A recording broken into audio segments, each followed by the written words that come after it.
Hello, j'espère que vous allez bien. On est dimanche 9 octobre.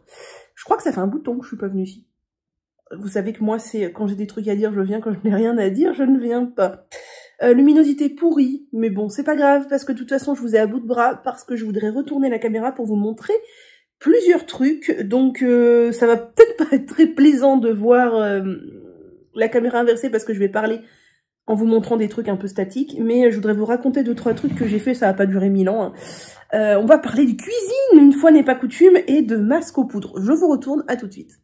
Donc, je viens de me préparer un petit masque aux poudres que je vais aller appliquer de ce pas dans un saladier de ma grand-mère. Voilà, un petit saladier, hein, vous voyez, ma main est plus grande que le saladier.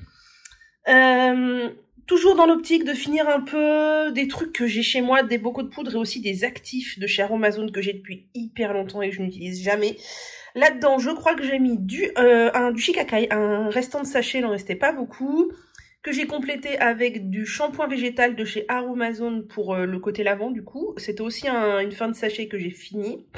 J'ai mis du brahmi, qui est une poudre ayurvédique que j'utilise pas très souvent, de l'ortie, parce que j'ai le cuir chevelu qui fait un peu des trucs chelous en ce moment, donc un peu d'apaisement fera le plus grand bien. Et j'ai mis, je crois, du rapontique, parce que j'en ai, je l'utilise jamais, et ça donne de jolis reflets dorés. J'ai mis du gel de lin comme hydratant, un peu d'eau chaude, de l'après-shampoing. Je crois que j'ai mis quelques gouttes de tea tree, j'en ai mis 5 pour mon cuir chevelu.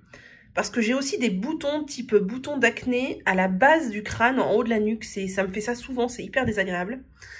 Et j'ai mis quelques gouttes d'actifs qui me restent. Je crois qu'il y a des protéines de riz, de la phytokératine et du complexe hydratation intense, je crois, mais qui doivent être complètement éventés parce qu'ils sont très vieux. Voilà, je vais aller m'appliquer ça. Sinon, je voulais vous montrer, hier, j'ai fait du houmous. Oui, je sais, du film alimentaire en plastique, c'est mal, mais c'est comme ça. J'ai des charlottes, mais là, elles étaient occupées, donc c'est du film alimentaire.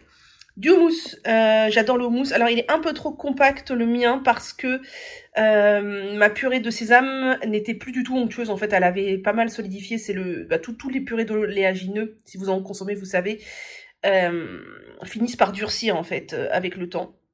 Et là j'étais sur la fin du pot, donc voilà. Donc dans mon houmous, je peux pas vous donner la recette exacte, mais pour faire cette quantité là, c'est un saladier. Pareil, pas très grand, mais quand même. J'ai utilisé une grosse conserve de pois chiches. Donc, vous savez, les grosses conserves classiques.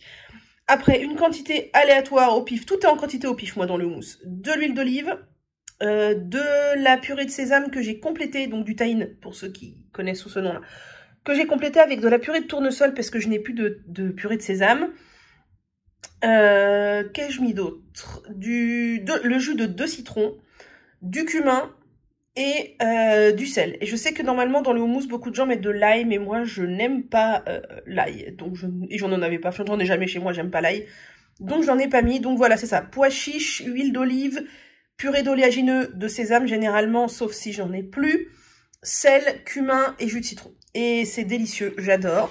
Et du coup, comme j'utilise une grosse conserve de pois chiches, je ne jette pas l'aquafaba, donc l'eau, le jus si vous voulez qui est dans la conserve, je la mets dans un saladier. Enfin là c'est dans un bol comme ça parce que c'est ce que j'ai de plus pratique, voilà, pour monter en neige tout ça. Ça c'est le jus du pois chiche, vous voyez, c'est monté en neige parce que je fais de la mousse au chocolat avec. J'utilise la recette de, c'est flou, j'ai bien l'impression. Où est le focus? La recette de Hervé Cuisine, si j'y pense, je vous la mettrai en barre d'infos. C'est tout simplement, mais pourquoi ça ne veut pas faire le focus sur... Oui, ah c'est drôle, le focus ne veut pas se faire, ça doit être trop blanc à mon avis. Donc c'est simple, en fait on monte le jus de pois chiche en neige, donc j'ai pas du tout ça de jus de pois chiche dans une conserve. Je pense que j'ai même pas un quart, je pense que ça a quadruplé de volume au moins.